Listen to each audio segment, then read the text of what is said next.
Assalamualaikum warahmatullahi wabarakatuh. Hai teman-teman, berjumpa lagi dengan saya Nafilda Handayani dengan NIM 201404050. Saya berasal dari kelas 4 MTKB di jurusan Tades Matematika Fakultas Tarbiyah dan Keguruan di UIN Imam Bonjol Padang.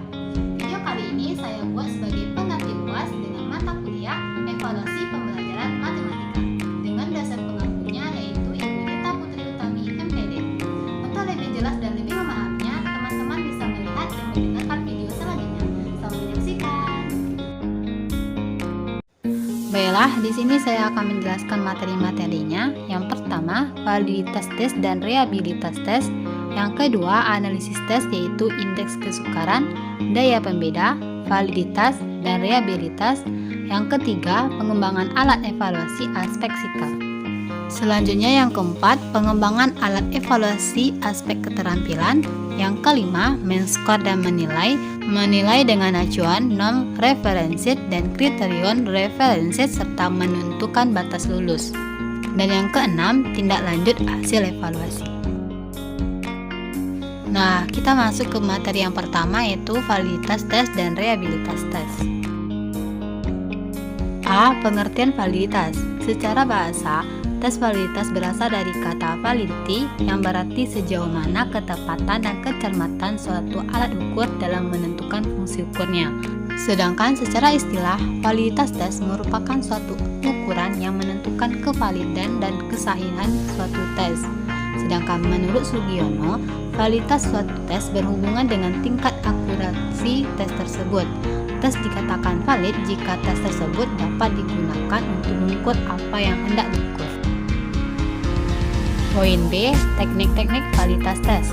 Yang pertama, validitas muka atau face validity, yaitu tipe validitas yang paling rendah signifikasinya, karena hanya didasari pada penilaian selintas mengenai isi alat ukur. Apabila isi alat ukur telah menampak sesuai dengan apa yang ingin diukur, maka dapat dikatakan maka validitas muka telah terpenuhi. Sedangkan yang kedua, validitas isi atau konteks validity, yaitu validitas yang dilihat dari segi tes pelajaran itu sendiri sebagai alat ukur hasil belajar. Sejauh mana hasil belajar peserta didik isinya sudah dapat mewakili secara menyeluruh terhadap materi yang seharusnya diuji. Yang ketiga, validitas empiris, empirical validity, yaitu validitas yang berkenaan dengan hubungan antara skor dengan suatu kriteria. Kriteria tersebut adalah ukuran yang bebas dan langsung dengan apa yang ingin diramalkan oleh pengukuran. Sebuah instrumen dapat dikatakan memiliki validitas empiris apabila telah diuji dari pengalaman. Yang keempat, validitas konstruksi atau construct validity, yaitu validitas yang ditilik dari segi susunan, kerangka, atau rekaan. Suatu tes memiliki validitas konstruksi jika tes hasil belajar tersebut ditinjau dari segi susunannya telah dapat secara tepat mencerminkan suatu konstruksi dalam teori psikologis. Maksudnya, bahwa seorang peserta didik dapat diciri dalam beberapa ranah tertentu. Misalnya, menjamin Bloom yang membagi dalam 3 aspek yaitu aspek kognitif, aspek afektif, dan aspek psikomotorik. Yang kelima yaitu validitas faktor atau factorial validity, adalah korelasi antara alat ukur dengan faktor-faktor yang bersamaan dalam suatu kelompok atau ukuran-ukuran perilaku lainnya. Validitas ini diperoleh dengan menggunakan teknik analisis faktor. Fungsi dari validitas ini adalah untuk mengetahui kevalidan dari pokok-pokok bahasan atau materi. C. Faktor-faktor mempengaruhi validitas. Yang pertama, petunjuk yang tidak jelas. Yang kedua, perbendaharaan kata dan struktur kalimat yang sukar. Yang ketiga, penyusunan soal yang kurang baik. Yang keempat, kekaburan. Yang kelima, derajat kesukaran soal yang tidak cocok. Yang keenam, materi tes tidak representatif. Yang ketujuh, pengaturan soal yang kurang tepat. Dan yang terakhir, pola jawaban yang dapat diidentifikasi. Nah, untuk D itu mengukur validitas suatu tes.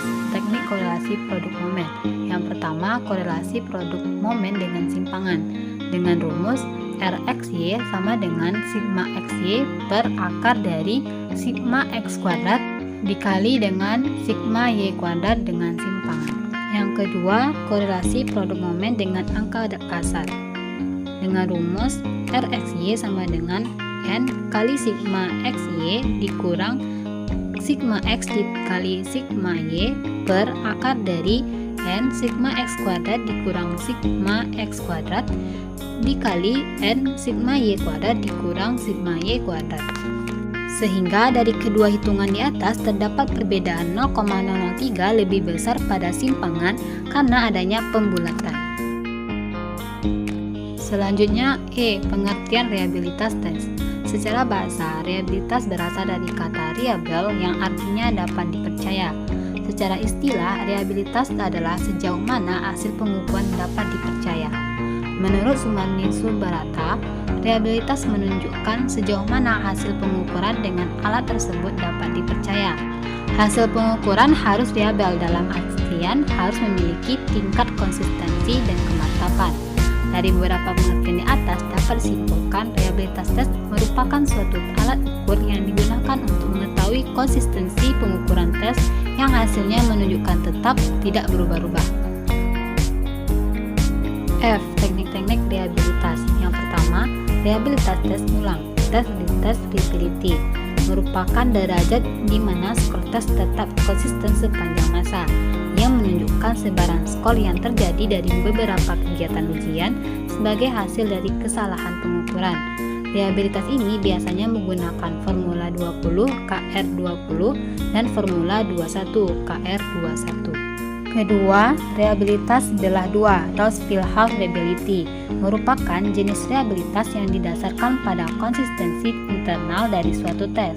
Karena prosedur reliabilitas belah dua hanya memerlukan satu kali ujian, maka sumber kesalahan pengukuran dapat dikurangi, seperti perbedaan situasi dan kondisi ujian yang dapat terjadi pada perhitungan reliabilitas tes ulang. Dan yang ketiga, reliabilitas koefisien alfa. G. Faktor-faktor yang mempengaruhi reliabilitas. Menurut Sukardi, koefisien reliabilitas dipengaruhi oleh waktu penyelenggaraan tes retest. Faktor-faktor lainnya yang pertama, panjang tes. Semakin panjang suatu tes evaluasi, semakin banyak pula item materi pembelajaran yang diukur. Yang kedua, penyebaran skor. Semakin tinggi sebaran skor dalam kelompok siswa, maka semakin tinggi estimasi koefisien reliable kesulitan tes objektivitas. Nah, kita masuk ke materi yang kedua, yaitu analisis tes, indeks kesukaran, daya pembeda, validitas, dan reliabilitas. A. Indeks kesukaran. Bilangan yang menunjukkan sukar dan mudahnya suatu soal disebut dengan indeks kesukaran. Besarnya indeks kesukaran antara 0,00 sampai dengan 1,0. Rumus mencari indeks kesukaran menurut Daryanto yaitu B per JS. Sehingga berdasarkan ketentuan yang sering diikuti, indeks kesukaran sering diklasifikasikan sebagai berikut. Yang pertama, soal dengan P 0,0 sampai 0,30 adalah soal sukar. Yang kedua, soal dengan P 0,30 sampai 0,70 adalah soal sedang. Sedangkan yang ketiga, soal dengan P 0,70 sampai 1 merupakan soal mudah. B. Daya pembeda adalah kemampuan sesuatu soal untuk membedakan antara siswa yang berkemampuan tinggi dengan siswa yang berkemampuan rendah. Angka yang menunjukkan besarnya daya pembeda disebut dengan indeks diskriminasi atau D, dan nilainya berkisaran antara 0,0 sampai 1. Pada daya pembeda ini berlaku tanda negatif yang digunakan jika sesuatu soal terbalik menunjukkan kualitas testi, yaitu anak pandai disebut bodoh dan anak bodoh disebut pandai. Cara menentukan daya pembeda yaitu perlu dibedakan antara kelompok besar dan kelompok kecil. Yang pertama, untuk kelompok besar, mengingat biaya dan waktu menganalisis, maka untuk kelompok besar biasanya hanya diambil 2 kutub saja, yaitu 27% skor yang teratas sebagai kelompok atas dan 27% skor terbawah sebagai kelompok bawah. Yang kedua, untuk kelompok kecil, seluruh kelompok tes dibagi 2 sama besar, 50% kelompok atas dan 50% untuk kelompok bawah. Seluruh pengikut tes dideretkan mulai dari skor teratas sampai skor terendah, lalu dibagi 2. Dan rumus mencari daya pembeda menurut Daryanto yaitu BA dikurang BP per JA dikurang JP sama dengan PA A dikurang PB, atau D sama dengan BA dikurang BB per JA. Selanjutnya C. Validitas adalah kemampuan suatu alat ukur untuk mengukur sasaran ukurnya. Suatu alat ukur disebut memiliki validitas apabila alat tersebut visinya layak mengukur objek yang seharusnya diukur dan sesuai dengan kriteria tertentu. Artinya, adanya kesesuaian antara alat ukur dengan fungsi pengukuran dan sasaran pengukuran. Selanjutnya, pengelompokan validitas. Yang pertama, validitas tes hasil belajar. A. Validitas logis. Untuk suatu instrumen evaluasi menunjuk pada kondisi bagi sebuah instrumen yang memenuhi persyaratan valid berdasarkan hasil penalaran. Validitas logis yang dapat dicapai oleh sebuah instrumen terdiri dari dua, yaitu validitas isi dan validitas kontrol. B. Validitas empiris. Sebuah instrumen dikatakan memiliki validitas empiris apabila sudah diuji dengan pengalaman. Kriteria yang digunakan dalam pengujian dengan suatu ukuran adalah validitas kongruen dan validitas prediksi. Yang kedua, validitas item tes hasil belajar. Dapat dikatakan valid apabila skor-skor pada butir item yang bersangkutan memiliki kesesuaian arah dengan skor totalnya. Untuk menentukan valid tidaknya suatu butir item dapat digunakan teknik korelasi produk fenomen dan korelasi poin di serial. D. Reliabilitas. Reliabilitas instrumen adalah keadaan instrumen yang menunjukkan hasil pengukuran yang reliable, tidak berubah dan konsisten.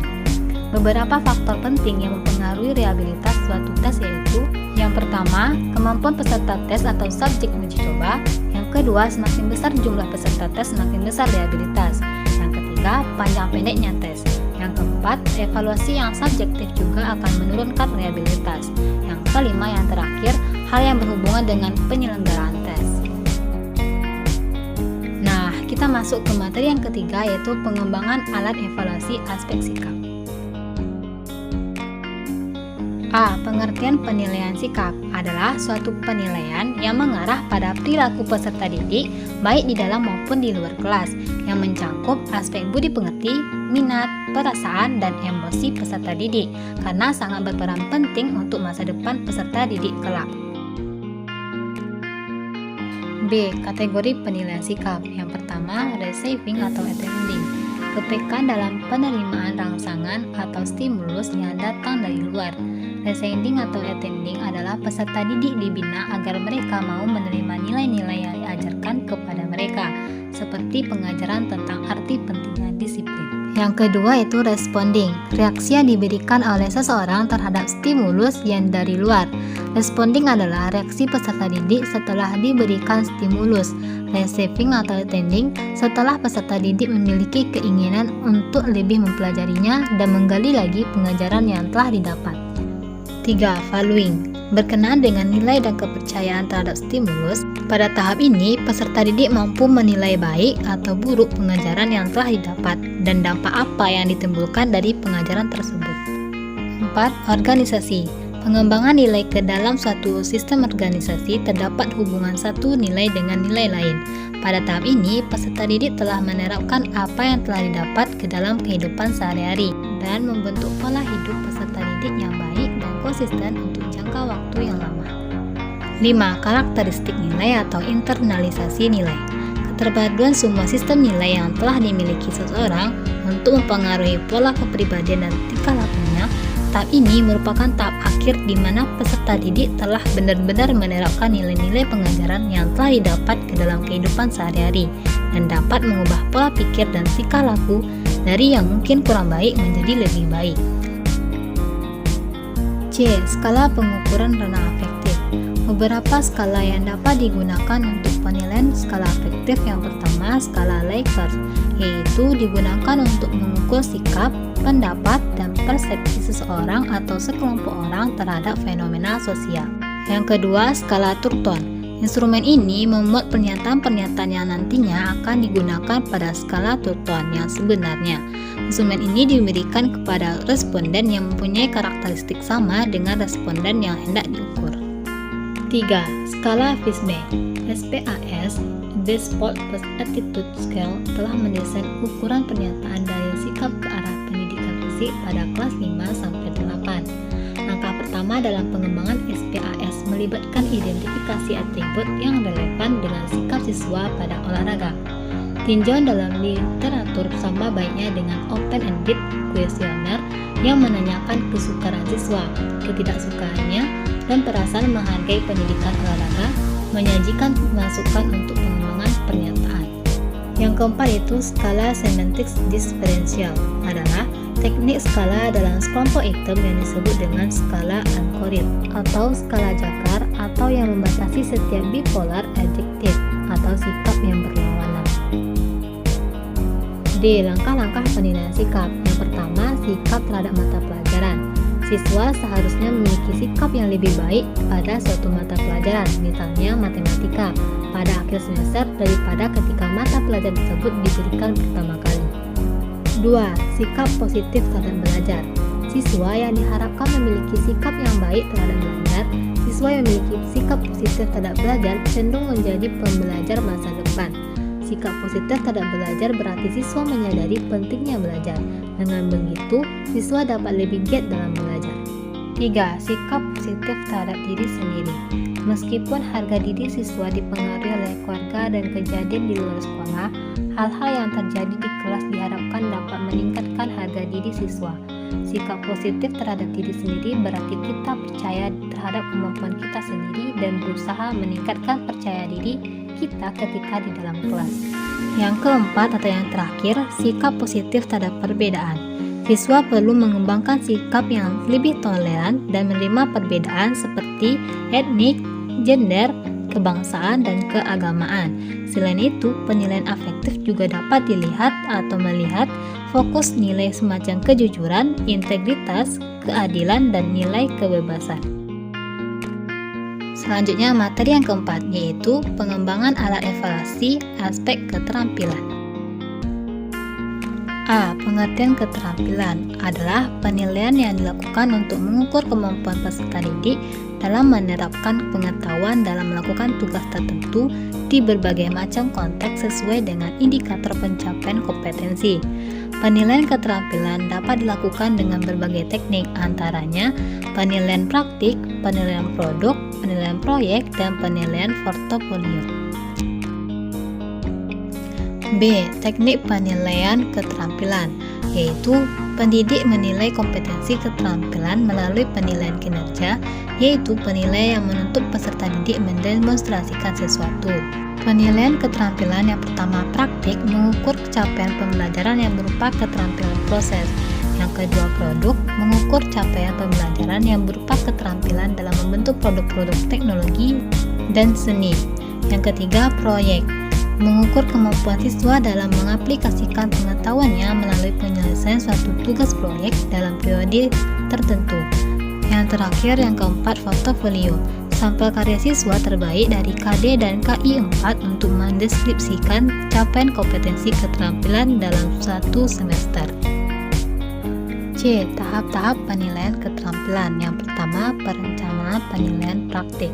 A. Langkah-langkah perencanaan penilaian praktik, yaitu yang pertama, menentukan kompetensi yang penting untuk dinilai melalui penilaian praktik.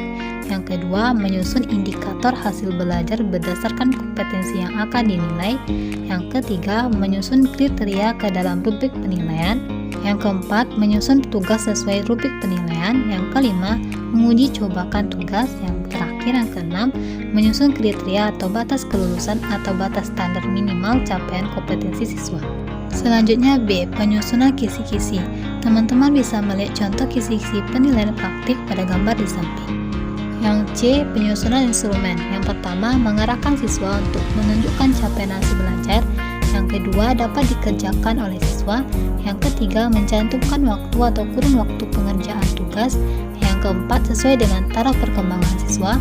Yang kelima, sesuai dengan konteks atau cakupan kurikulum. Yang terakhir, bersifat adil, tidak melihat gender dan sosial ekonomi. Yang kedua, perencanaan penilaian produk. A. Langkah-langkah merencanakan penilaian produk. Yang pertama, menentukan kompetensi yang sesuai untuk dinilai dengan penilaian produk. Dalam hal ini adalah KD dari KI 4. Yang kedua, menyusun indikator proses dan hasil belajar sesuai kompetensi. Yang ketiga, merencanakan apakah tugas produk yang dihasilkan bersifat individu atau kelompok. Yang keempat, merencanakan teknik-teknik dalam penilaian individual untuk tugas yang dikerjakan secara berkelompok. Yang kelima, menyusun instrumen dan rubrik penilaian. Yang terakhir, menyusun kriteria atau batas kelulusan atau batas standar minimal capaian kompetensi siswa. Yang B, penyusunan kisi-kisi. Teman-teman bisa melihat contohnya pada gambar di samping ya. Dan C, penyusunan instrumen. Instrumen yang digunakan dalam penilaian produk harus memenuhi kriteria-kriteria tertentu seperti kriteria tugas, kriteria lembar penilaian produk, dan kriteria rubrik. 3. Perencanaan penilaian proyek. A. Langkah-langkah merencanakan penilaian proyek. Yang pertama, menentukan kompetensi yang sesuai untuk dinilai penilaian melalui proyek. Yang kedua, penilaian proyek mencakup perencanaan, pelaksanaan, dan pelaporan proyek. Yang ketiga, menyusun indikator proses dan hasil belajar sesuai kompetensi. Yang keempat, menentukan kriteria yang menunjukkan capaian indikator pada setiap tahapan pengerjaan proyek. Yang kelima, merencanakan apakah tugas bersifat individu atau kelompok. Yang keenam, merencanakan teknik-teknik dalam penilaian individual untuk tugas yang dikerjakan secara kelompok. Yang ketujuh atau yang terakhir, menyusun tugas sesuai dengan rubrik penilaian. Yang B, penyusunan kisi-kisi penilaian proyek. Teman-teman bisa melihat contohnya pada gambar di samping ya. C. Penyusunan instrumen. Instrumen yang digunakan dalam penilaian proyek harus memenuhi kriteria-kriteria tertentu seperti kriteria tugas dan kriteria rubrik. Nah, untuk materi yang kelima yaitu men-score dan menilai. Menilai dengan acuan, non-referensi, dan kriteria referensi serta menentukan batas lulus. A. Men-score dan menilai. 1. Pengertian men-score dan menilai. Terlebih dahulu kita lihat men-score adalah hasil pengerjaan men-score memberikan skor yang diperoleh dengan menjumlahkan angka-angka bagi setiap butir dari sebuah tes yang telah dijawab betul oleh siswa dengan memperhitungkan bobot jawaban betulnya. Selanjutnya menilai. Nilai pada dasarnya adalah angka atau huruf yang melambangkan seberapa jauh atau seberapa besar kemampuan yang telah ditunjukkan oleh testi terhadap materi atau bahan yang diteskan, sesuai dengan tujuan instruksional khusus yang telah ditentukan. Pengukuran menghasilkan skor, sedangkan penilaian menghasilkan nilai. 2. Macam-macam men-score. Dalam hal pekerjaan men-score atau menentukan angka, dapat digunakan 3 macam alat bantu, yaitu yang pertama, membantu menentukan jawaban yang benar disebut kunci jawaban. Yang kedua, membantu menyelisih jawaban yang benar dengan salah disebut kunci scoring. Yang terakhir, pembantu menentukan angka disebut pedoman penilaian. B. Menilai dengan acuan. Non-referensi dan referensi. 1. Penilaian acuan norma atau PAN atau Non-Referenced Evaluation, yaitu penilaian yang dilakukan dengan mengacu pada norma kelompok. Nilai yang diperoleh siswa diperbandingkan dengan nilai-nilai siswa yang lain yang termasuk di dalam kelompok itu. Penilaian dikatakan menggunakan pendekatan PAN apabila nilai-nilai yang diperoleh siswa diperbandingkan dengan nilai-nilai siswa lain yang termasuk dalam kelompok itu. 2. Penilaian acuan patokan atau PAP atau Criterion Reference Evaluation. Suatu penilaian disebut PAP jika dalam melakukan penilaian itu kita mengacu kepada suatu kriteria pencapaian tujuan instruksional yang telah dirumuskan sebelumnya. Kriteria yang digunakan bersifat mutlak. 3. Perbedaan CRT dan MRT didasarkan atas 3 kriteria. Yang pertama, pengembangan tes. Yang kedua, standar penilaian performa siswa. Dan yang terakhir, maksud tes. 4. Kelebihan penilaian PAN. Yang pertama, dapat digunakan untuk menetapkan nilai secara maksimal. Yang kedua, dapat membedakan kemampuan peserta didik yang pintar dan kurang pintar. Yang ketiga, fleksibel, dapat menyesuaikan dengan kondisi yang berbeda-beda. 4. Mudah menilai karena tak ada patokan. Yang terakhir, yang kelima, dapat digunakan untuk menilai ranah kognitif, afektif, dan psikomotor. 5. Kelebihan metode PAP. Yang pertama, dapat membantu guru merancang program remedi. Yang kedua, tidak membutuhkan perhitungan statistik yang rumit sama dengan 7. Yang ketiga, dapat mengukur ketercapaian tujuan pembelajaran. Yang keempat, nilainya bersifat tetap selama standar yang digunakan sama. Yang terakhir, yang kelima, mudah menilai karena ada patokan. Selanjutnya poin C, yaitu menentukan batas lulus. 1. Batas lulus. Batas kelulusan hasil penilaian mempunyai kaitan erat dengan kedua sistem penilaian. Dengan demikian, ada batas kelulusan yang berorientasi kepada penilaian acuan norma atau PAN, yakni batas lulus aktual dan batas lulus ideal. Ada pula batas kelulusan yang berorientasi pada sistem penilaian acuan patokan atau PAP, yakni batas lulus purposif. Yang jadi batas kelulusan adalah nilai minimum yang digunakan untuk menentukan apakah siswa dinyatakan lulus atau tidak. A. Batas lulus aktual dihitung berdasarkan nilai rata-rata aktual yang dicapai oleh kelompok siswa. Sebelum menentukan BLA, terlebih dahulu dihitung nilai rata-rata dan standar deviasinya. Siswa dinyatakan lulus jika memiliki skor di atas BLA. Batas lulus aktual sama dengan nilai rata-rata ditambah 0,25 dikali standar deviasi. Skor yang dinyatakan lulus adalah skor di atas X ditambah 0,25 Sedangkan B. Batas lulus ideal. Menentukan batas lulus ideal juga menggunakan rata-rata dan simpangan baku atau standar deviasi. Akan tetapi pada perbedaan dalam cara menentukan rata-rata ideal dan simpangan baku tersebut. Batas lulus ideal sama dengan rata-rata ideal ditambah standar deviasi sama dengan X skor maksimal ditambah X rata-rata ideal. Untuk yang terakhir atau yang C, batas lulus purposif. Menentukan batas lulus purposif atau BLP tidak perlu menggunakan atau menghitung rata-rata ideal maupun standar deviasi, karena BLP mengacu pada penilaian acuan patokan atau PAP. Nilai dibuat berdasarkan kriteria tertentu yang sudah ditetapkan. Nah, kita masuk ke materi yang terakhir atau materi yang keenam, yaitu tindak lanjut hasil evaluasi. A. Pengertian tindak lanjut hasil evaluasi. Tindak lanjut evaluasi pembelajaran itu dilakukan apabila hasil dari evaluasi pembelajaran kurang sehingga perlu dilakukan tindak lanjut.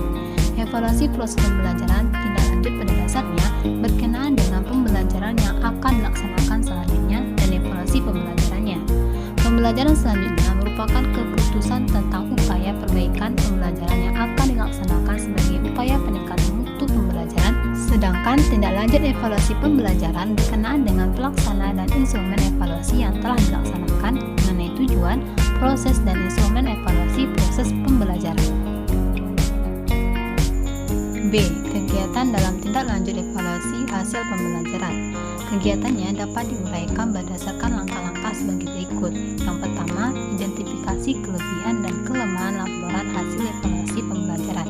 Keberhasilan dan kegagalan dalam hasil evaluasi pembelajaran terjadi karena faktor-faktor berikut. Di antaranya adalah A. Faktor akademik, yang B-nya non-akademik. Hal ini menyangkut bisa saja faktor ketidakharmonisan keluarga, mengisolisir diri dari teman, dan ekonomi. Sedangkan yang C-nya peserta didik itu sendiri, maka perlu dilakukan wawancara dengan peserta didik yang bersangkutan, orang tua, atau teman dekatnya.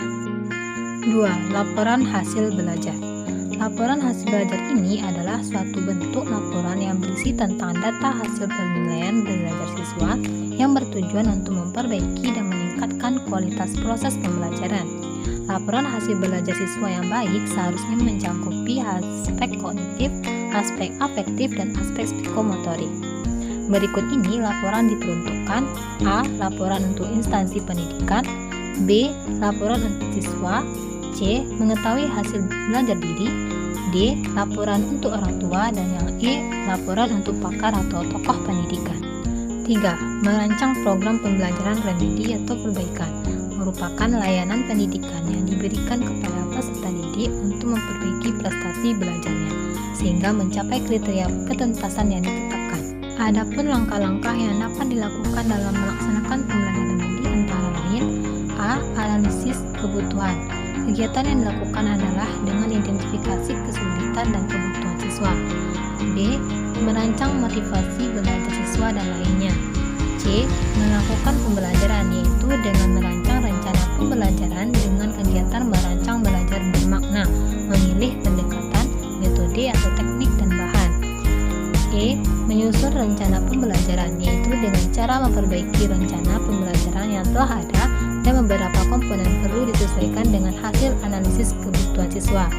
E. Menyiapkan perangkat, misalnya berbagai soal LKS. Dan yang terakhir, melaksanakan pembelajaran, yaitu dengan memberikan arahan jelas serta meningkatkan penilaian. 4. Menyusun kisi-kisi. Kisi-kisi adalah perincian dari soal yang akan disajikan dalam butir soal, sehingga kisi-kisi merupakan gambaran umum dari butir soal yang nantinya akan mempermudah penilaian. Dikarenakan arah dan tujuan yang sudah direncanakan untuk mencapai sebuah kurikulum yang sudah ditetapkan. Dalam penyusunan kisi-kisi, ada beberapa hal yang perlu diperhatikan dalam penyusunannya. Hal ini dikarenakan supaya kisi-kisi itu tidak lepas dari kurikulum yang ada, dan pembuatannya tidak lepas dari materi yang sudah diajarkan. Kisi-kisi ini merupakan gambaran umum dari butir soal. Syarat-syarat pembuatan kisi-kisi yang pertama yaitu mewakili isi kurikulum. Yang kedua, komponen soal jelas dan singkat. Yang ketiga, soal disusun sesuai dengan butir soal. Yang keempat, bisa mempermudah penyusunan butir soal. Dan yang kelima, soal sesuai dengan yang pernah diajarkan. Yang kelima, menganalisis hasil evaluasi. Belajar dan mengajar sebagai suatu proses mengandung 3 unsur, yaitu tujuan pengajaran, pengalaman atau proses belajar mengajar, dan hasil belajar. Ketiga unsur tersebut sangat berkaitan. Penilaian hasil belajar dapat diartikan proses pemberian nilai terhadap hasil-hasil belajar yang dicapai siswa dengan kriteria tertentu. Sedangkan ditinjau dari segi bahasa, penilaian diartikan sebagai proses penentuan nilai suatu objek. Dalam penentuan nilai ini diperlukan adanya ukuran atau kriteria. Selanjutnya kita masuk ke poin C, yaitu manfaat hasil evaluasi. Salah satu manfaat hasil evaluasi adalah untuk memberikan umpan balik, feedback, kepada semua pihak yang terlibat dalam pembelajaran, baik secara langsung maupun tidak langsung. Sedangkan menurut Cok Studi 1 menyimpulkan agar umpan balik dapat bermanfaat untuk memotivasi peserta didik, maka harus difokuskan pada yang pertama, kualitas pekerjaan peserta didik dan bukan membandingkannya dengan hasil pekerjaan peserta didik yang lain. Yang kedua, cara-cara yang spesifik di mana pekerjaan peserta didik dapat ditingkatkan. Yang ketiga, peningkatan pekerjaan peserta didik yang harus dibandingkan dengan pekerjaan sebelumnya. Namun demikian, untuk melihat pemanfaatan hasil evaluasi ini secara komprehensif, kita dapat meninjaunya dari berbagai pihak yang berkepentingan, yaitu 1. Bagi peserta didik. Hasil evaluasi dapat dimanfaatkan untuk A. Membangkitkan minat dan motivasi belajar. B. Membentuk sikap yang positif terhadap belajar dan pembelajaran. Yang C. Membantu pemahaman peserta didik menjadi lebih baik. Yang D. Membantu peserta didik dalam memilih metode belajar yang baik dan benar. Dan yang terakhir yang E. Mengetahui kedudukan peserta didik dalam kelas. Sedangkan bagi guru, hasil evaluasi dapat dimanfaatkan untuk A. Promosi peserta didik seperti kenaikan kelas atau kelulusan. B. Mendiagnosis peserta didik yang memiliki kelemahan atau kekurangan baik secara perorangan maupun kelompok. Yang C. Menentukan pengelompokan atau penempatan peserta didik berdasarkan prestasi masing-masing. Yang D. Feedback dalam melakukan perbaikan terhadap sistem pembelajaran. Yang E. Menyusun laporan kepada orang tua guna menjelaskan pertumbuhan dan perkembangan peserta didik. Yang F. Dijadikan dasar pertimbangan dalam membuat perencanaan pembelajaran. Sedangkan yang F. Menentukan perlu tidaknya pembelajaran remedial. Sedangkan bagi orang tua, hasil evaluasi dapat dimanfaatkan untuk A. Mengetahui kemajuan belajar peserta didik. B. Membimbing kegiatan belajar peserta didik di rumah.